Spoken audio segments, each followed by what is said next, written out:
Bieito Rubido Ramonde nace en Cedeira, en A Coruña, en 1957.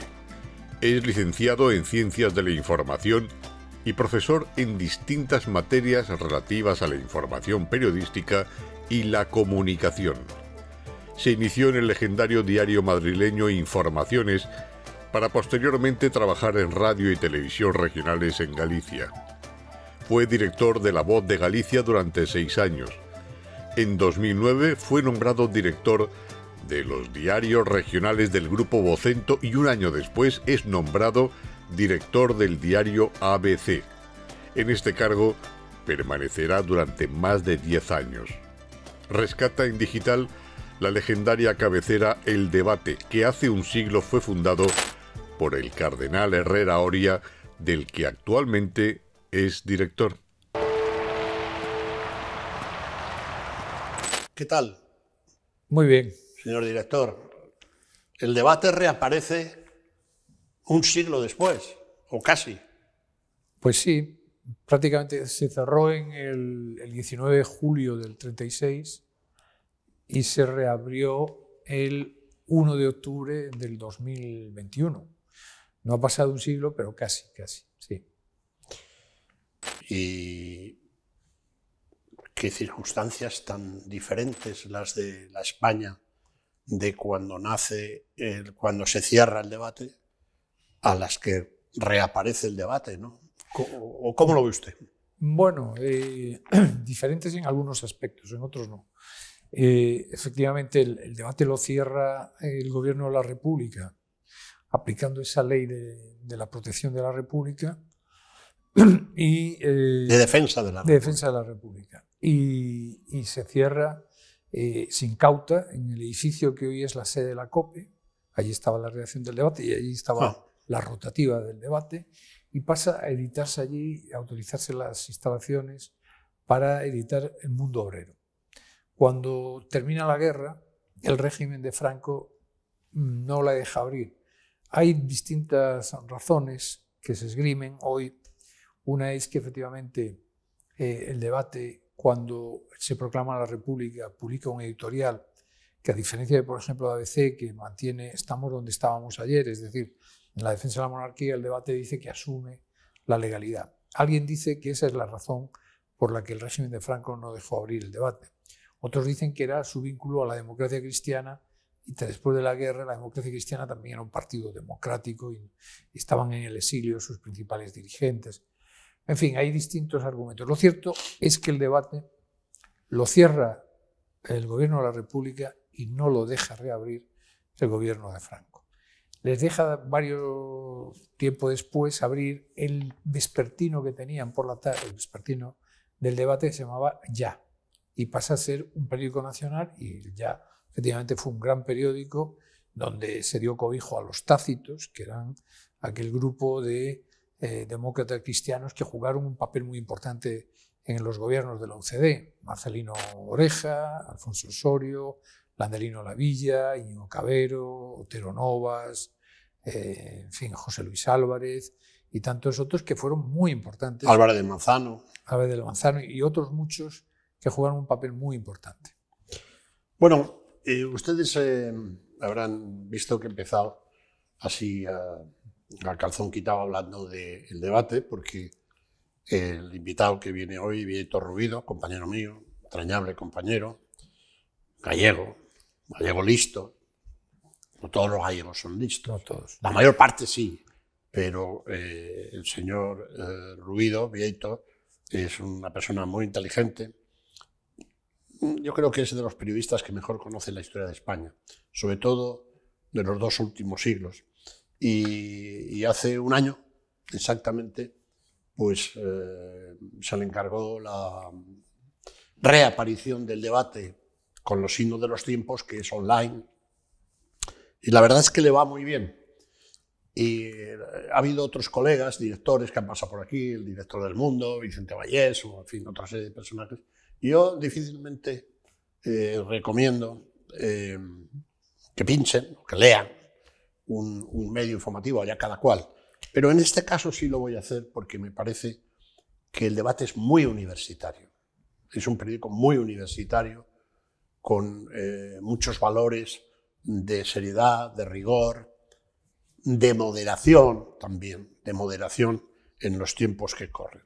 Por eso está aquí su director y, digamos, cofundador en estos tiempos de una cabecera tan histórica y tan de actualidad como El Debate. Y, Bieito, ¿volverías a ser periodista?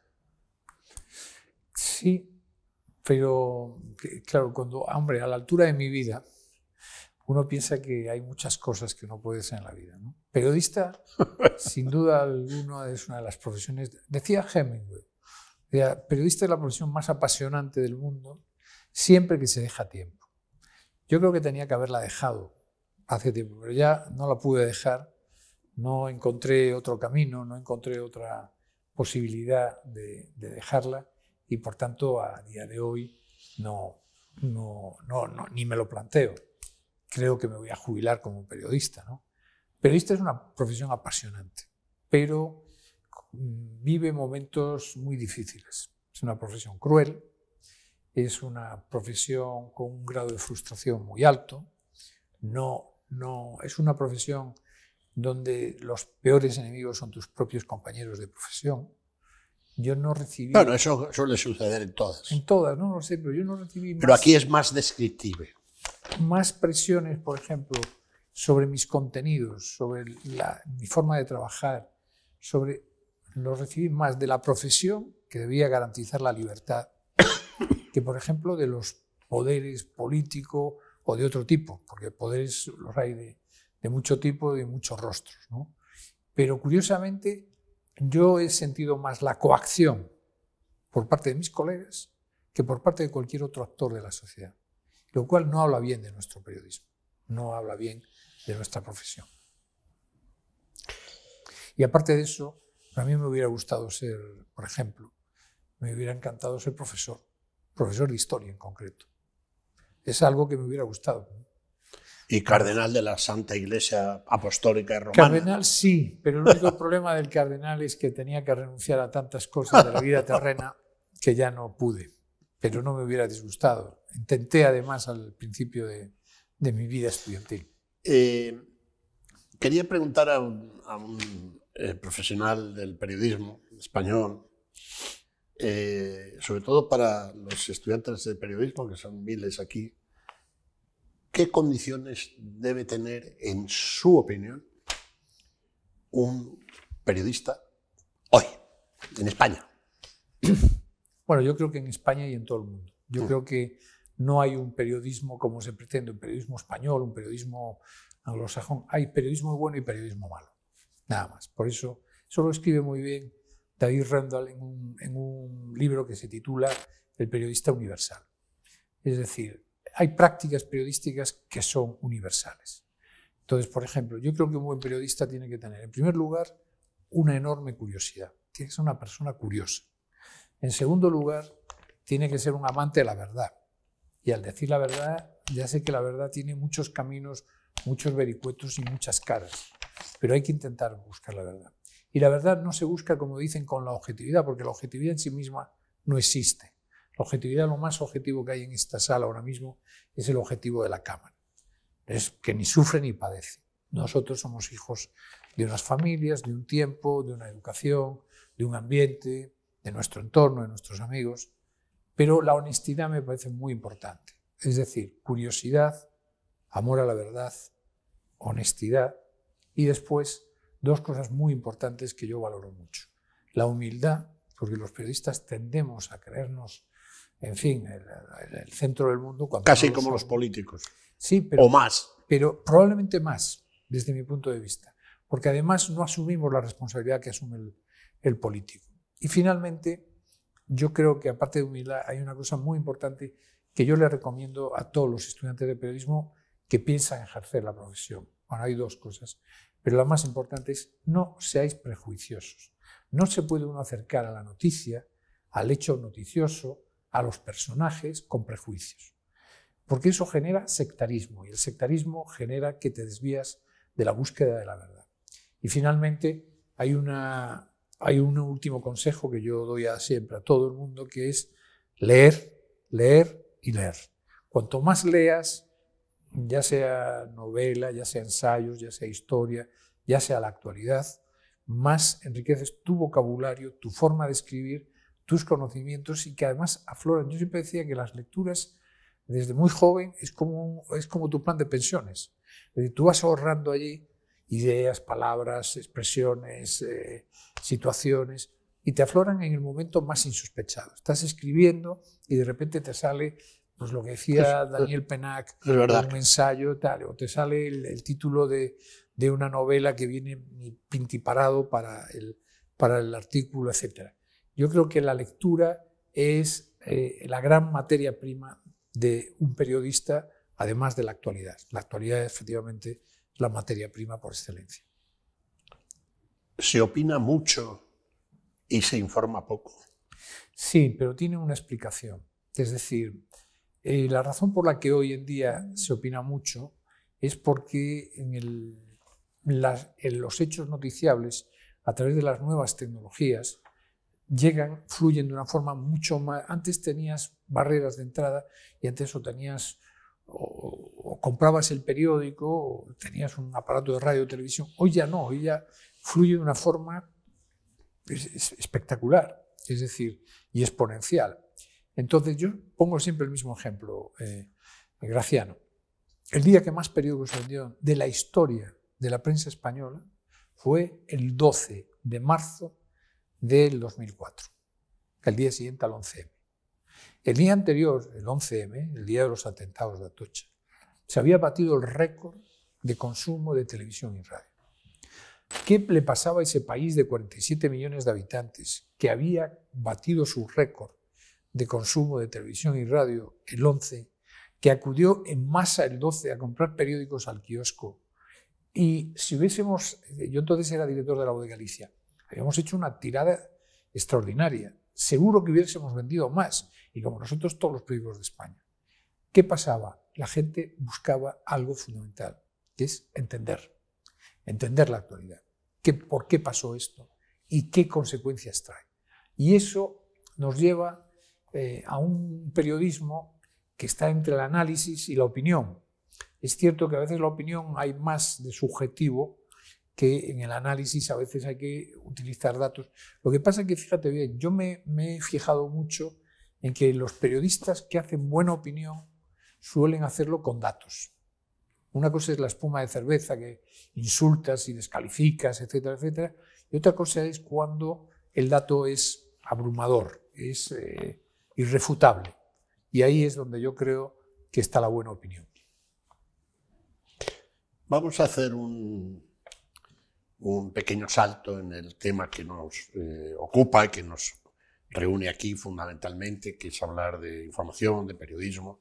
Pues tenemos a un señor que yo le suelo decir a veces que más que nacer para ser periodista, nació para ser director de periódico. 10 años en La Voz de Galicia, otros tantos en el diario ABC y ahora en El Debate. Y desde la área del debate, ¿cómo se enjuician las últimas 4 décadas de la historia de España? Bueno, vamos a ver, yo creo que ha sido una gran historia de éxito que nos puede llevar a morir precisamente de éxito. Es decir, yo creo que la transición española, con sus errores, que los tuvo, es una de las mejores páginas de la historia de España. Pero voy más lejos, una de las mejores páginas de la historia mundial, internacional. El ejemplo de cómo se pasa de un régimen autoritario, como era el franquismo, a un régimen de libertades, como fue la España postfranquista. Sin sangre. Sin sangre. Bueno, ETA. ETA. Nada más ETA, el GRAP y algo el FRAP, pero básicamente ETA y el GRAP.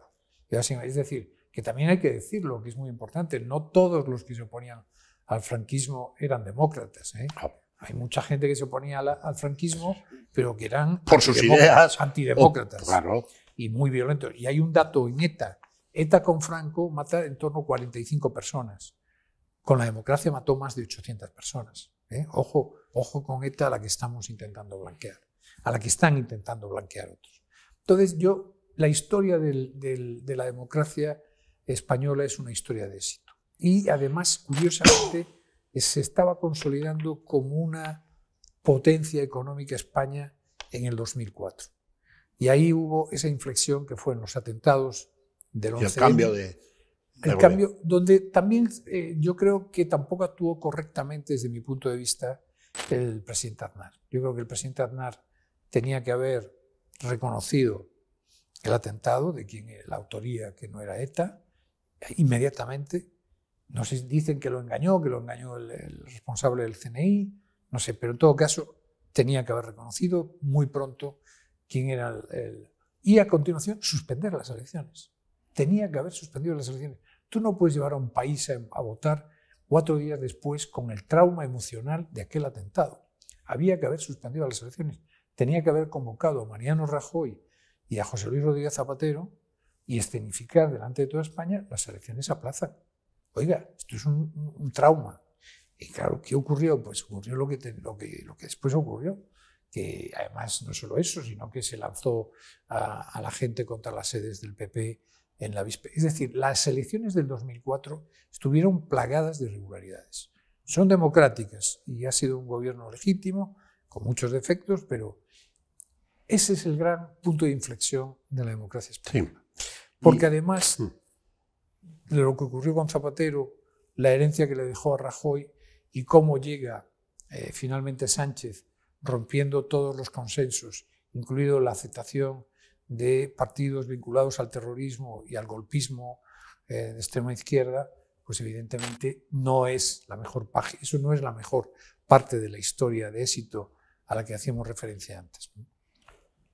Sí, me gustaría, de esta descripción que ha hecho resumida, pero con sustancia desde mi punto de vista, poner nombres y apellidos, ¿no? Adolfo Suárez. Yo creo que Adolfo Suárez es uno de los grandes personajes del siglo XX español. Ha tenido errores, pero es Hay Archie Brown, que es un ensayista norteamericano, tiene un libro que se titula La naturaleza del líder fuerte. Y va escogiendo líderes del siglo XX en distintos países. En España escoge solamente a uno, a Adolfo Suárez. Y lo escoge porque lo que valora especialmente es las enormes dificultades que Suárez tuvo para llevar y hacer una transición y llevar a España a la democracia. Bill Gates, en una crítica sobre ese libro, reconoce que le resultó apasionante descubrir a Suárez y que no sabía que había gente tan inteligente y con una inteligencia aplicada a la política tan interesante como Adolfo Suárez. A mí Adolfo Suárez me parece uno de los personajes a destacar en la historia reciente de España. Felipe González.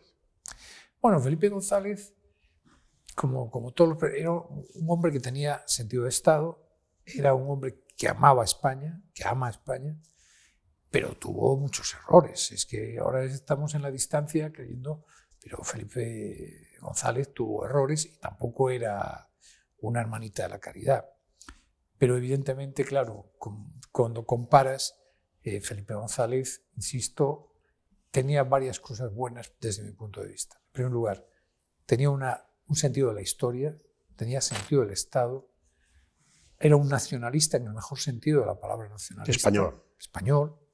Y a medida que fue ejerciendo el poder, se fue moderando más. Es decir, en realidad era un hombre era un centrista, ¿no?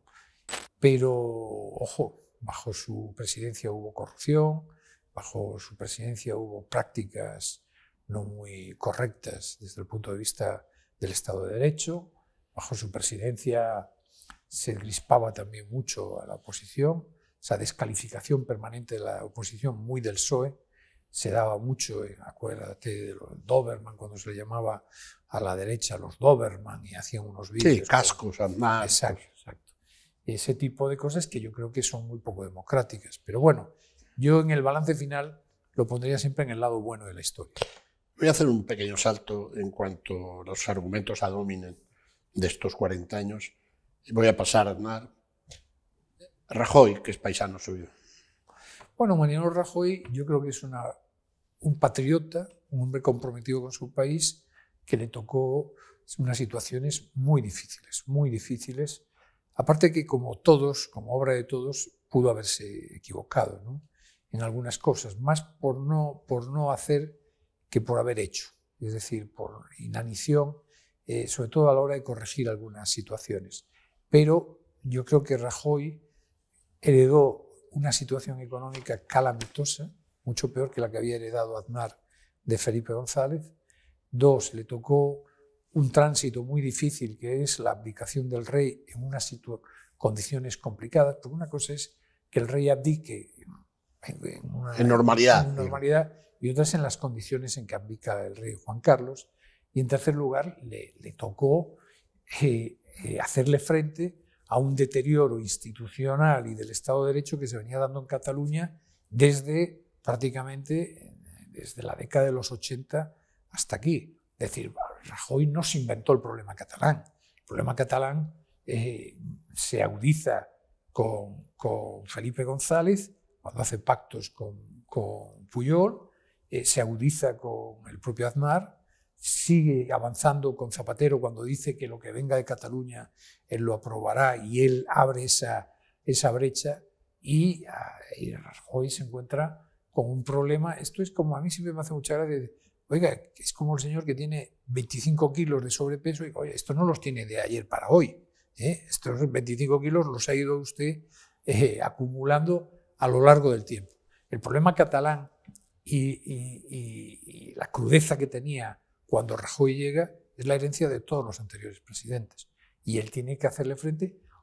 Yo creo que lo hizo lento, pero hay quien dice, sin embargo, porque él sí consiguió varias cosas. Paró el golpe. 2, hizo que se sentasen en el banquillo. Porque después otra cosa fue cómo los juzgaron y cómo los indultaron. Pero Mariano Rajoy sentó en el banquillo a los golpistas, como también hizo Calvo Sotelo con los golpistas del 23F. Y finalmente Mariano Rajoy hizo ver al concierto internacional y a los españoles la imposibilidad de ese proceso al marcharse 4.000 empresas. Entonces cada uno con el tiempo se verá si Mariano Rajoy fue demasiado lento o demasiado tímido en aplicar el 155. El 155 tenía que haberse aplicado por más espacio y ser más duro. Pero curiosamente esas dos condiciones fueron las que puso Sánchez, que fuera convocatoria inmediata de elecciones y que TV3, que era el gran aparato propagandístico de los independentistas, siguiese en manos de ellos. Claro, con esas condiciones, yo creo que, por ejemplo, Rajoy, que es un gran demócrata, recurrió demasiado al pacto. Yo, visto lo visto, hubiese aplicado el 155 y no le hubiera pedido el pacto a Sánchez, que se pusiese allí a gritar y que le dijese al resto de los españoles que él no creía. ¿Y cómo cree el director del Debate que va a tratar la historia a Sánchez, a Pedro Sánchez? Pues salvo que haya una enmienda a la totalidad. A la totalidad. A sí mismo. Exacto. Yo creo que va a pasar a la historia muy mal. Yo el otro día veía a Escotado, que decía, un vídeo de Escotado, que ya se murió, un filósofo que tuvo su militancia comunista en su día. Tiene una cabeza extraordinaria. Extraordinaria, y él decía que claro, que Sánchez y Zapatero que habían sido dos desastres para España. Zapatero de una manera, Sánchez de otra. Yo creo que Sánchez rompe un consenso muy importante, que es el consenso de la unidad de España. Es decir, él ha demostrado que a él le vale cualquier cosa y está dispuesto a jugar el bien moral de la unidad de España con tal de estar en la presidencia del gobierno. Y después se ha demostrado ser un gran radical cuando los que lo conocíamos de su trayectoria pasada sabíamos que no era así, o al menos él no vendía esa imagen. Es decir, ha aparecido como un hombre muy radical, muy tóxico en las medidas que toma, muy abrasivas. Es un gobierno que toma iniciativas legales muy abrasivas, como la ley de educación, como la ley trans, como la ley de la memoria democrática, que son leyes que no se consensúan. Así como Mariano Rajoy estaba siempre pendiente de pactar una reforma electoral con Rubalcaba, que no llegaron a pactar, pero que él decía que si no tenía el apoyo de Rubalcaba, del PSOE, no hacía ese pacto, o el caso concreto de Mariano Rajoy también con el 155. Sánchez no quiere pactar con nadie, con tal de que le salgan los números en el Congreso de los Diputados. Ha demostrado el presidente, ojo, Graciano, el presidente con menos apoyo democrático en número de escaños de la historia reciente de España. Desde 1977 hasta hoy, ningún presidente gobernó con 120 escaños de su partido. Ninguno. Él llegó a gobernar incluso con 84, después de la moción de censura. Bueno, señoras y señores universitarios, esta ha sido una conversación con el director del debate, Víctor Ruido, gran periodista, ya cuajado, muy cuajado. Y me ha hecho gracia el recuerdo a esa frase de Hemingway, que se pegó un tiro ahí en Cayo Guillermo cuando ya no aceptaba su propia decadencia física, de la que había abusado extraordinariamente. Que el periodismo es el mejor oficio del mundo, siempre y cuando se deje a tiempo. Yo creo que ni él ni yo lo vamos a dejar a tiempo, ya tendríamos que estar. Así que moriremos con las botas puestas. Y termino. Háganme un favor. Pinchen, como se dice ahora, cliquen el debate. Los que no lo conozcan se van a sorprender. He dicho antes, rigor histórico, sobre todo, rigor histórico.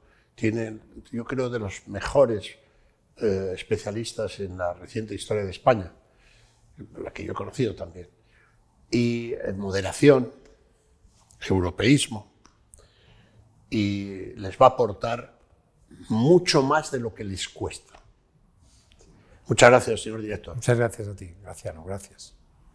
Un placer, y estamos siempre, esta casa, ya se lo han dicho los propietarios, está abierto a todas sus inquietudes, que todavía son muchas. Muchas gracias.